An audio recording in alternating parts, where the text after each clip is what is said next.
Magtitiis pa ba tayo? Dinig na po ang kahinaan ng administrasyong ito. Ladlad na kung paano tayo dinanakawan ng mga walang hiyang politiko na pangunguna. Nang sabi nga ng ating niya, mula bata ay adik na siya. Tama? At hanggang ngayon, sabi ng ating niya, adik pa rin siya.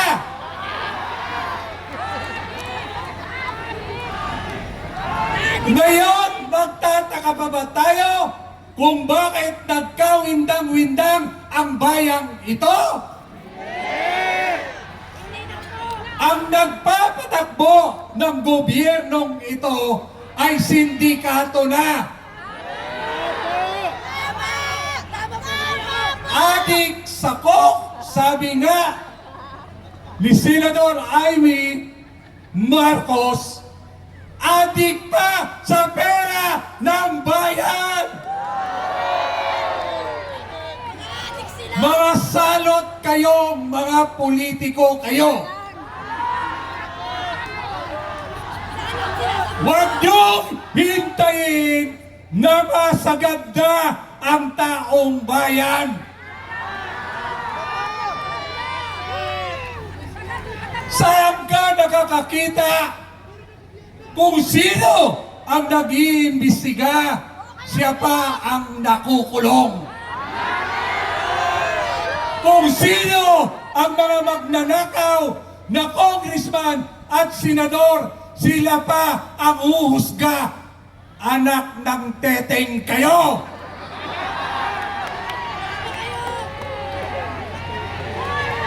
Ang kakapal ng mukha nyo!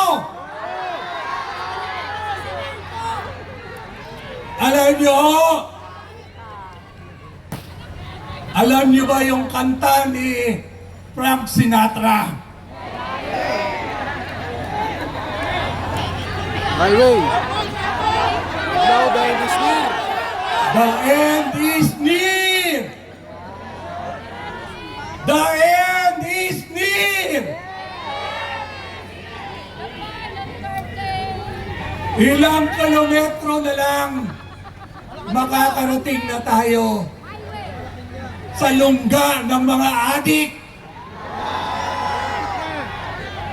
Hahayaan pa ba natin na patuloy tayong lapastanganan ng administrasyong ito?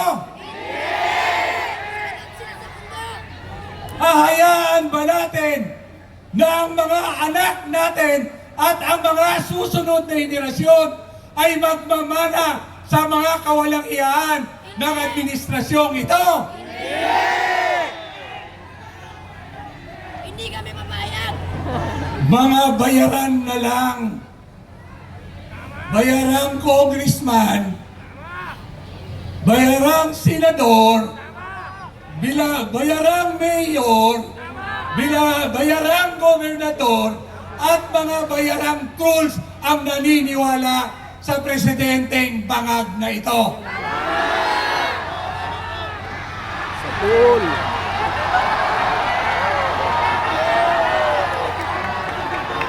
Alam naman natin ang lahat ng krimen na nangyayari rito drug-related.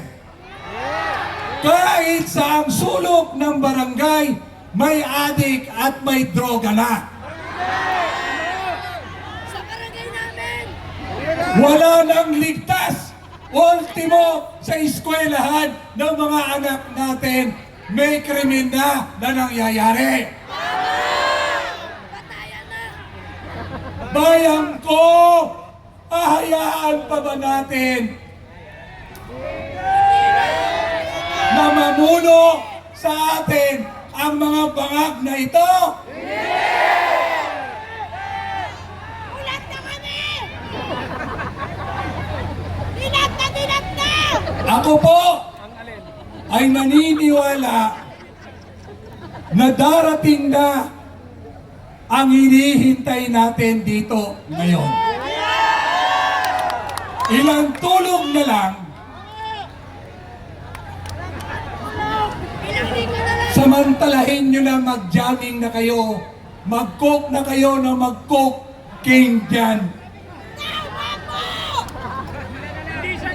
Dahil ang taong bayan, hindi na papayag na kami ay gagahasain nyo pa, lolokohin nyo pa, at gusto nyo pa, palakpakan pa namin kayo, pasalamatan pa namin kayo.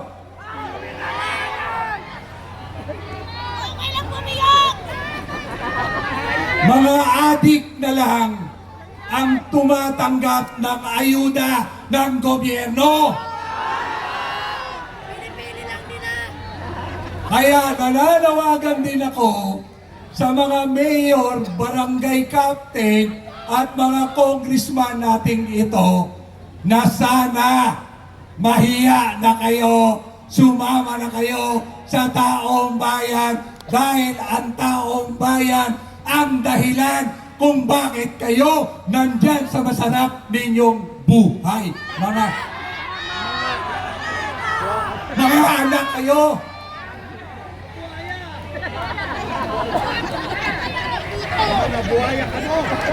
Alam ko po, sa oras na to, sila po ay nagmamatsyag sa atin. Bangag, ito para sa'yo.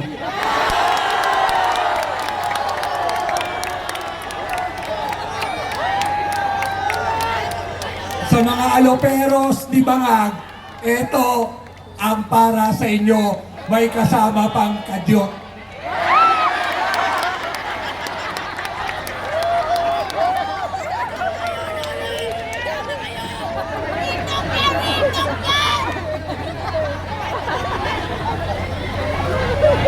Alam nyo ho, yung mga kampon ng ating Bangag na presidente, sabi ni Senador Amy Marcos.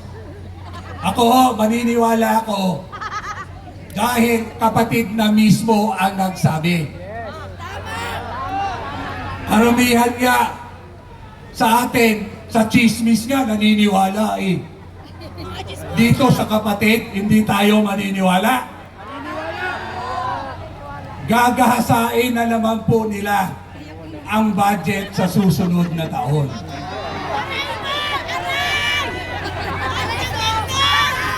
2 trilyon ang dagdag sa budget nating ito na nanakawin na naman nila. Papayag pa ba tayo? Paabutin pa ba natin sila?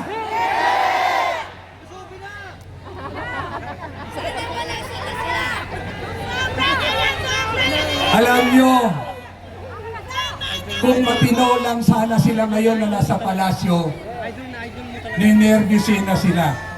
Pero ngayon, lulon na lulon pa rin sila, kaya wala silang pakialam sa paghihirap at galit ng mga tao dito sa Liwasang Bonifacio.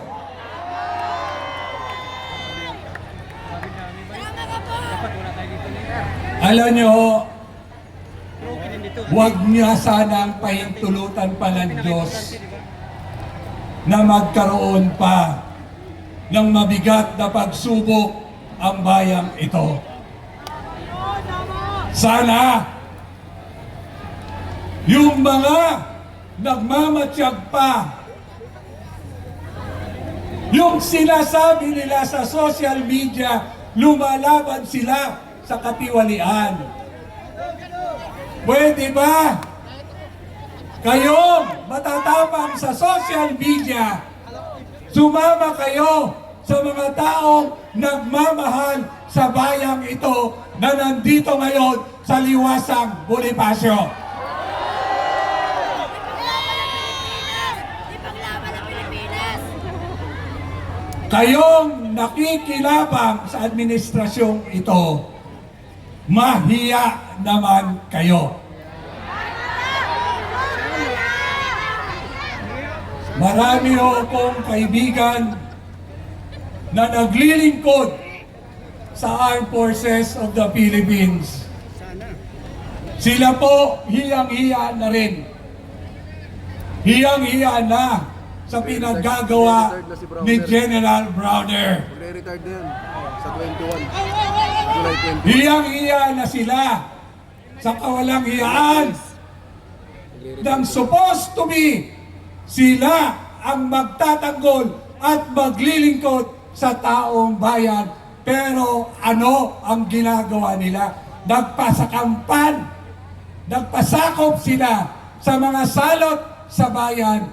Kaya tuloy-tuloy ang pagnanakaw ng administrasyong ito dahil nagbibigay-bigihan ang ating mga kasundaluhan at ang ating mga kapulisan. Pero ang taong bayan, hinog na hinog na. Hindi na to ilaw. Hinog na to. Hinog na hinog na. Napipitasin na namin kayo.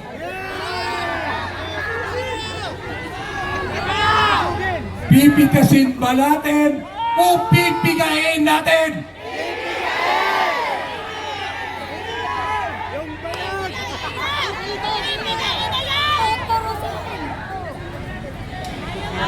Hindi na ho sila makatulog. Bagay, hindi na rin talaga natutulog yan dahil nasisinghot eh.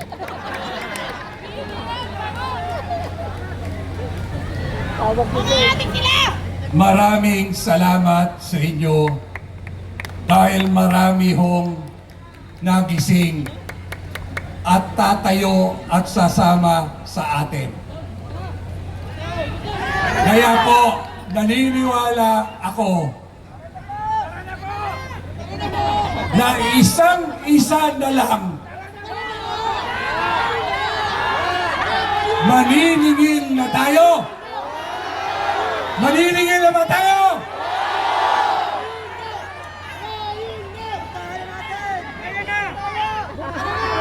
Diretso na ba tayo?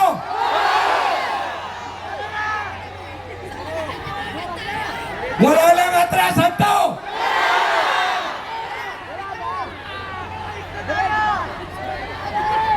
Kung yung The Big One, yung Marikina Fault Line ay napigilan, baka itong The Big One hindi kaya pigilan.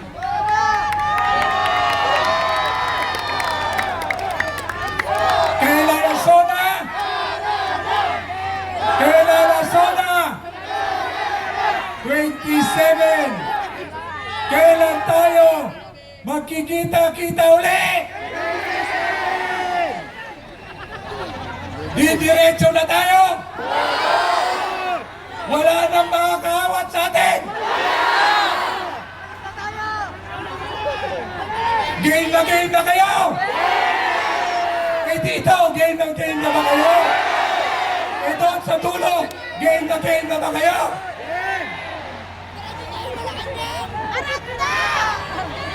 Bangag. Bangag, alam ko, nagmamatsyag ka. Ngayon pa lang, doblehin mo na ang katitira mo para hindi ka na magising.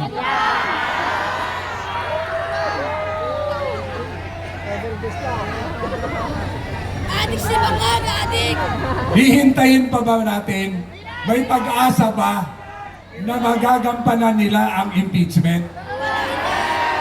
Naniniwala ba kayo na magiging parehas ang kalalabasan ng impeachment? Iniisa-isa na nga ang mga senador na tapat sa tao at tapat sa bayan. Susunod na si Alan Peter Cayetano.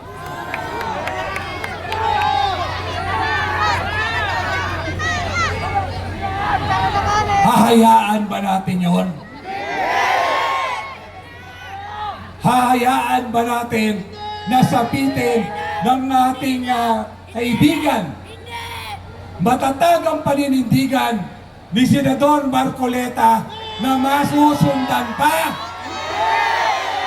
para sa hustisya ni Senador Marcoleta. Magsama-sama na tayo, pigilan na natin ang kasamaan ng administrasyong ito. Marcos resign! Marcos resign! Marcos resign! Marcos resign! Marcos resign! Magtatapos po ko sa isang panalangin. Ama ko, hindi naman po lingid sa inyo ang nangyayari sa bayang ito. Isang tao lang at ang kanyang mga kasangkapan, ang kanyang mga kasagwat. Ama, parang awa niyo na po. Alang-alang sa mga kapatid naming hirap na hindi na malaman kung ano ang gagawin araw-araw para makasurvive ang pamilya po nila. Lord, alam namin na iyong himala sa pamamagitan ng iyong anak na si Jesus. Baka Ama, kunin mo na po si BBM.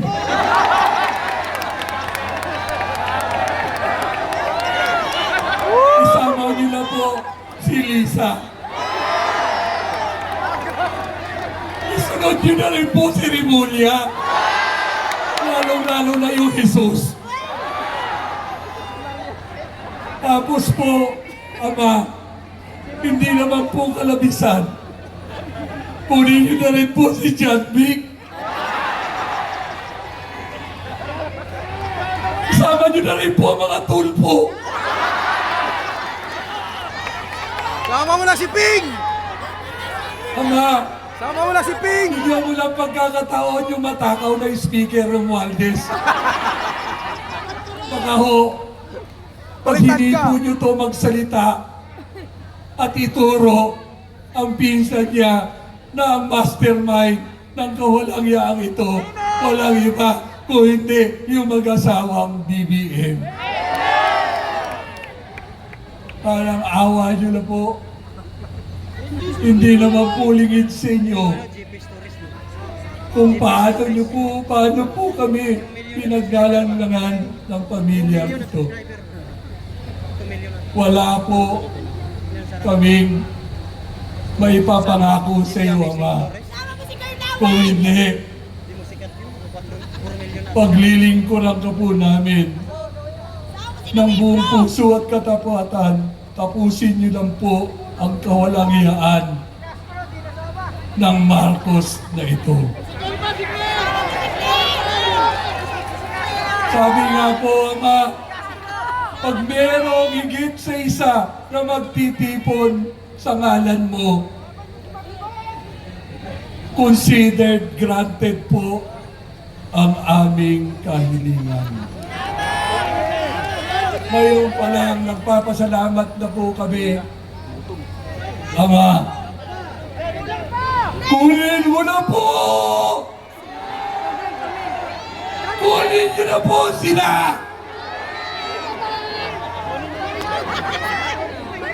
Yan po ang sigaw ng sambayanang Pilipino.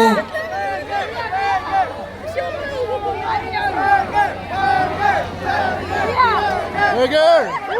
Isama niyo na ho yung mga tumatayong judges, prosecutor sa impeachment. Lalo na ho yung babaeng bumubula ang laway. Lalo na po yun si Ortega. Lalo na yung adjung. At higit sa lahat, Wala na. Kunin mo na ho. Lalong-lalo na itong si Pink Lawan, ay si Pink Lacson.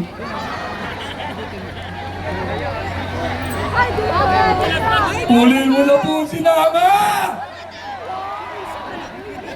Muli po, kami po ay umaasa sa himala po ninyo. Mabuhay ang Pilipino! Mabuhay ang mga lumalaban sa katiwalian! Mabuhay ang UPI! Mabuhay ang sambayanang Pilipino!